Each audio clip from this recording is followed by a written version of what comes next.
Hola, ¿qué tal? Esto es su canal cristiano, Betel, Casa de Dios y Puerta del Cielo. Y hoy vamos a continuar con nuestra lectura de la palabra, de la Biblia. Ya estamos en Hechos capítulo 27. Y bueno, vamos a empezar, vamos a darle el primer lugar a nuestro Señor Espíritu Santo, que sea el primero que habla. Y dice la palabra de Dios: cuando se decidió que debíamos embarcarnos para Italia, fueron entregados Pablo y algunos otros presos a un centurión de la compañía Augusta llamado Julio, y embarcándonos en una nave adramitena que estaba para zarpar hacia las regiones de la costa de Asia, nos hicimos a la mar acompañados por Aristarco, un macedonio de Tesalónica. Padre bendito, le damos gracias por la oportunidad una vez más, Señor bendito, de poder compartir esta palabra. Es necesario compartir la palabra, Señor bendito. El mundo se pierde, hay señales de su venida, Padre, viene pronto y nosotros no podemos parar de compartir el Evangelio. Pongo en sus manos este tiempo, Señor bendito, que se vierta lo que el Espíritu Santo quiere decir y no lo que mi pensamiento y mi entendimiento dice, Padre bendito, que sea de exhortación, consolación y edificación esta palabra, y ponemos en sus manos la vida de los oyentes, en el nombre poderoso de su Hijo Jesucristo. Amén. Y amén. Y bueno, ya estamos viendo todavía los viajes de Pablo. Y bueno, continuando, dice: al día siguiente, perdón, llegamos a Sidón. Julio trató a Pablo con benevolencia, permitiéndole ir a sus amigos y ser atendido por ellos. De allí partimos y navegamos al abrigo de la isla de Chipre, porque los vientos eran contrarios, y después de navegar atravesando el mar frente a las costas de Cilicia y Panfilia, perdón, llegamos a Mira de Licia. Allí el centurión halló una nave alejandrina que iba para Italia y nos embarcó en ella, y después de navegar lentamente por muchos días y llegar con dificultad frente a Agnido, pues el viento no nos permitió avanzar más, navegamos al abrigo de Creta, frente a Salmón, y costeándola con dificultad llegamos a un lugar llamado Buenos Puertos, cerca del cual estaba la ciudad de Lasea. La tempestad en el mar, cuando ya había pasado mucho tiempo y la navegación se había vuelto peligrosa, pues hasta el ayuno había pasado ya, Pablo los amonestaba diciéndoles: amigos, veo que de seguro este viaje va a ser con perjuicio y graves pérdidas, no solo con el del cargamento de la nave, sino también de nuestras vidas. Pero el centurión se persuadió más por lo dicho por el piloto y el capitán del barco que por lo que Pablo decía. Obviamente, pues no iba a creer a una persona que no era experimentada en el mar. Pero el centurión se persuadió más por lo dicho por el piloto y el capitán del barco que por lo que Pablo decía. Y como el puerto no era adecuado para invernar, la mayoría tomó la decisión de hacerse al mar frente allí, por si les era posible arribar a Fenice, un puerto de Creta que mira hacia el nordeste y el sudeste, y pasaron el invierno allí. Pasar el invierno ahí. Y cuando comenzó a soplar un moderado viento del sur, creyendo que habían logrado su propósito, levaron anclas y navegaron costeando Creta. Pero no mucho después, desde tierra, comenzó a soplar un viento huracanado que se llamó Euroclidón. Y siendo azotada la nave y no pudiendo hacer frente al viento, nos abandonamos a él y nos dejamos llevar a la deriva, navegando al abrigo de una pequeña isla llamada Clauda. Con mucha dificultad pudimos sujetar el esquife. Después que lo azotaron, usaron amarras para ceñir la nave y, temiendo echar en los bancos de Sirte, echaron el ancla a flote y se abandonaron a la deriva. Al día siguiente, mientras éramos sacudidos furiosamente por la tormenta, comenzaron a arrojar la carga, y al tercer día con sus propias manos arrojaron al mar los aparejos de la nave. Como ni el sol ni las estrellas aparecieron por muchos días y una tempestad no pequeña se batía sobre nosotros, desde entonces fuimos abandonando toda esperanza de salvarnos. Cuando habían pasado muchos días sin comer, Pablo se puso en pie en medio de ellos y dijo: amigos, deberíais haberme hecho caso y no haber zarpado de Creta, evitando así este perjuicio y pérdida. Pero ahora os exhorto a tener buen ánimo, porque no habrá pérdida de vida entre vosotros, sino solo el barco, porque esta noche estuvo en mi presencia un ángel de Dios, de quien soy y a quien sirvo, diciendo: no temas, Pablo, has de compadecer ante el César, y aquí Dios te ha concedido a todos los que navegan contigo. Por tanto, tened buen ánimo, amigos, porque yo confío en Dios que acontecerá exactamente como se me dijo, pero tenemos que encallar en cierta isla.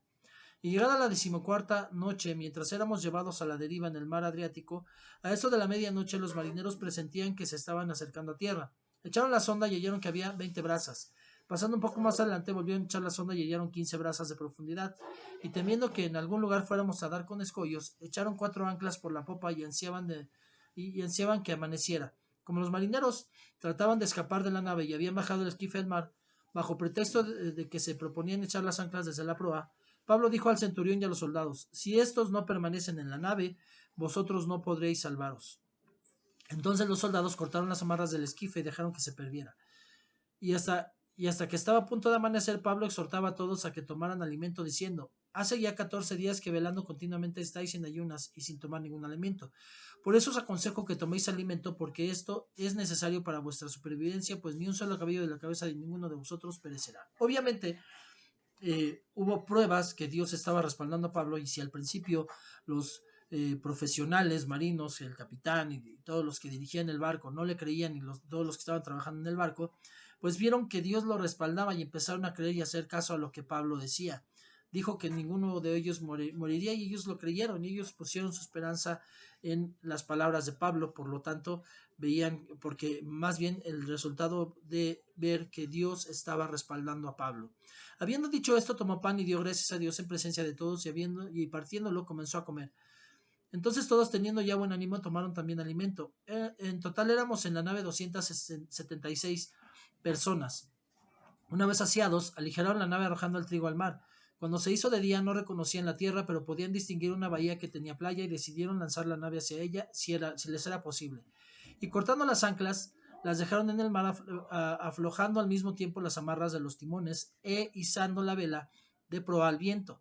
Se dirigieron hacia la playa, pero chocando contra un escollo donde se encuentran dos corrientes, se encallaron la nave, la proa se clavó y quedó inmóvil, pero la popa se rompía por la fuerza de las olas, y el plan de los soldados era matar a los presos para que ninguno de ellos escapara nadando. Pero el centurión, queriendo salvar a Pablo, impidió su propósito y ordenó que los que pudieran nadar se arrojaran primero por la borda y llegaran a la tierra, y que los demás siguieran.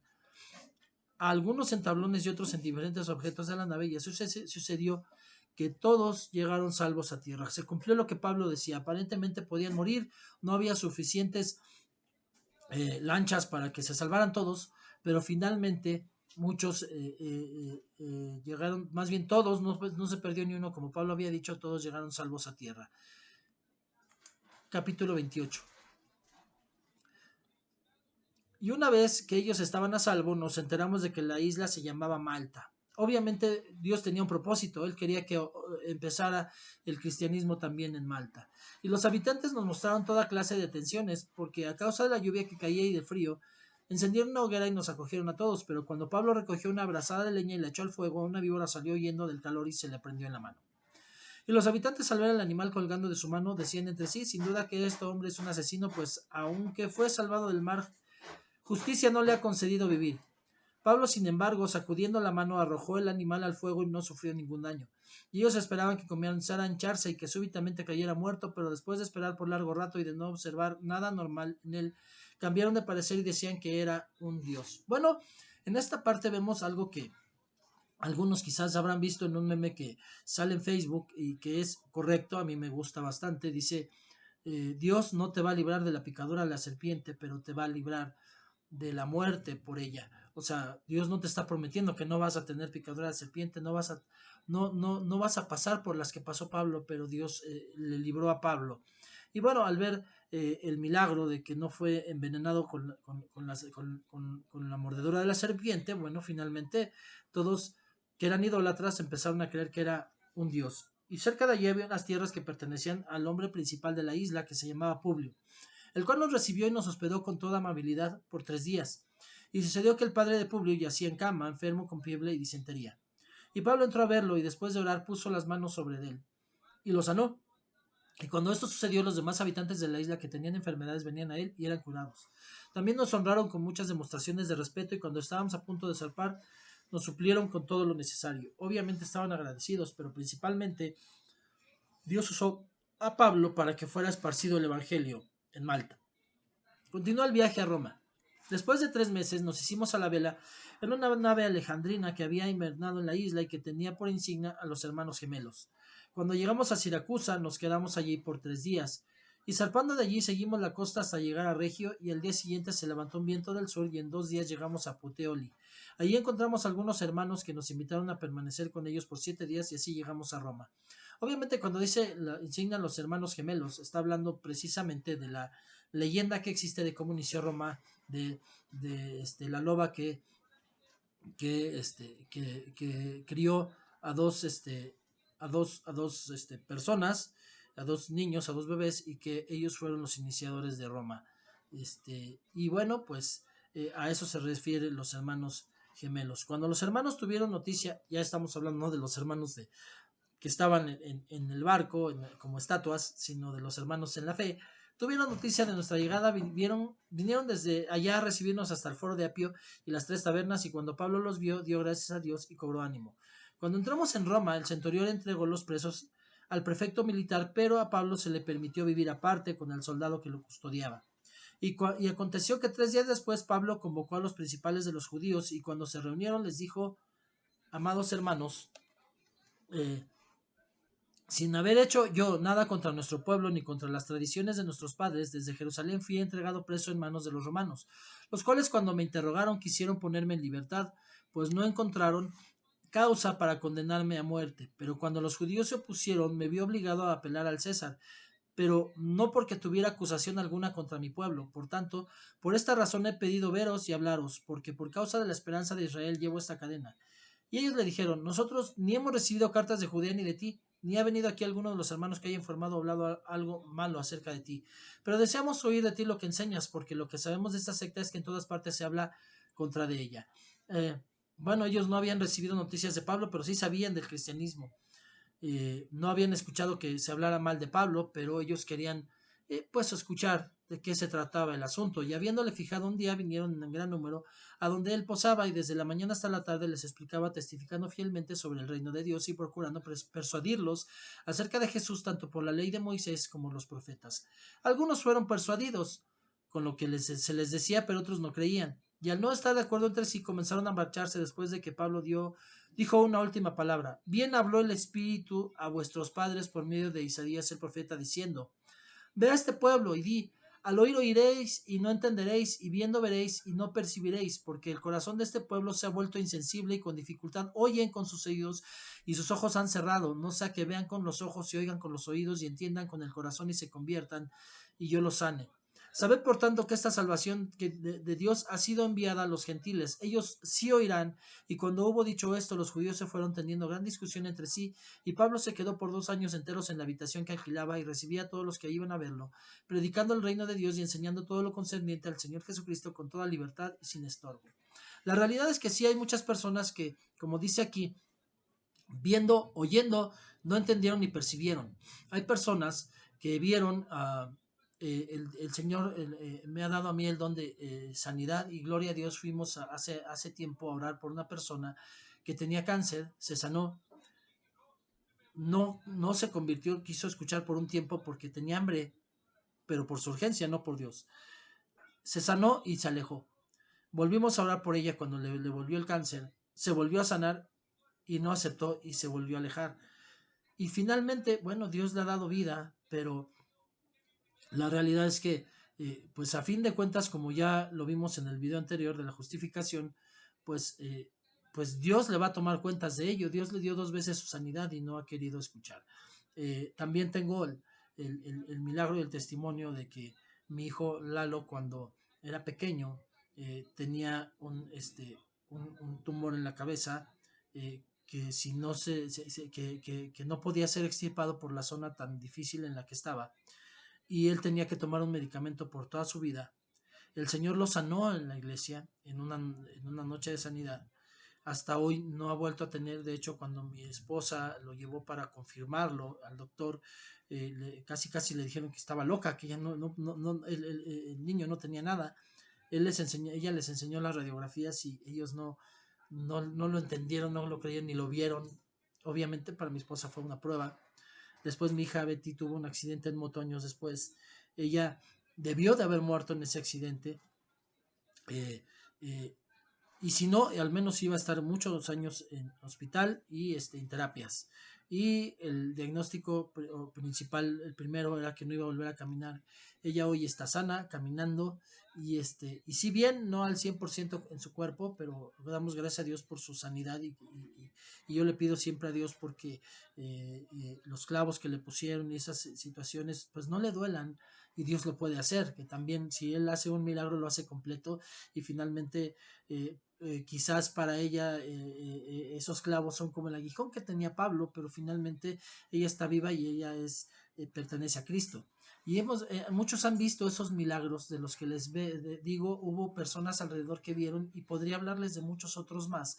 Y finalmente se comprueba esta palabra que dio Dios por medio de Isaías el profeta. Ve a este pueblo y di, al oír, oiréis y no entenderéis. Se les ha dado un mensaje y no han entendido. Viendo veréis y no percibiréis. Han visto milagros y no han entendido. Porque el corazón de este pueblo se ha vuelto insensible y con dificultad oyen con sus oídos y sus ojos se han cerrado. No sea que vean con los ojos y oigan con los oídos y entiendan con el corazón y se conviertan y yo los sane. Y entonces esto continuamente se confirma y vemos que a Pablo le pasó y vemos que aquí cuando ve que ellos ya no quisieron escuchar, bueno, pues se fue. Dice, sabed por tanto que esta salvación de Dios ha sido enviada a los gentiles, ellos sí lo irán. Y cuando hubo dicho esto, los judíos se fueron teniendo gran discusión entre sí. Y Pablo se quedó por 2 años enteros en la habitación que alquilaba y recibía a todos los que iban a verlo, predicando el reino de Dios y enseñando todo lo concerniente al Señor Jesucristo con toda libertad y sin estorbo. Él siguió compartiendo y obviamente creciendo la fe. Y bueno, pues hasta aquí terminamos el libro de los Hechos. Y bueno, ya la próxima semana vamos a empezar con la carta a los romanos. Y bueno, para esto vamos a terminar dándole gracias a Dios. Padre bendito, le doy gracias por esta oportunidad de haber compartido, ya terminar hoy el libro de los Hechos. Padre bendito, de verdad le pido que sea de bendición y de edificación para las personas. Quizá en algunos puntos el libro de los Hechos es más histórico y no había mucho que comentar en esa parte porque no es un estudio de historia lo que estamos haciendo, sino comentarios de enseñanzas, Padre bendito. Por eso hubo comentarios solamente en las partes específicas, Padre bendito, pero ese es el propósito de esto, que conozcan la palabra y que haya un comentario edificante al respecto, Padre bendito. Pongo en sus manos la vida de los oyentes, le doy gracias por sus vidas, le pido que siga creciendo este canal, Señor bendito, para que siga extendiendo su palabra y que siga siendo un medio por el cual mucha gente alcance la salvación. Gracias, papito. Le pido también que siga respaldando mi vida, mi familia, Señor bendito, y que me ayude, Señor bendito, a caminar como un hombre íntegro, que donde me pare, Señor bendito, se muestre que lo que enseño lo vivo. Gracias, le doy toda la gloria y toda la honra y todo esto lo oro en el nombre de su Hijo, mi Señor Jesucristo. Amén y amén. Y bueno, hasta aquí terminamos. Le doy gracias a Dios por su vida. Nos vemos a la próxima. Les pido que me regalen un like, que puedan compartir para que puedan otros ver también, recibir esta bendición y que me regalen un comentario en la caja de comentarios. Le doy toda la gloria y la honra al Señor y nos vemos a la próxima. Chao.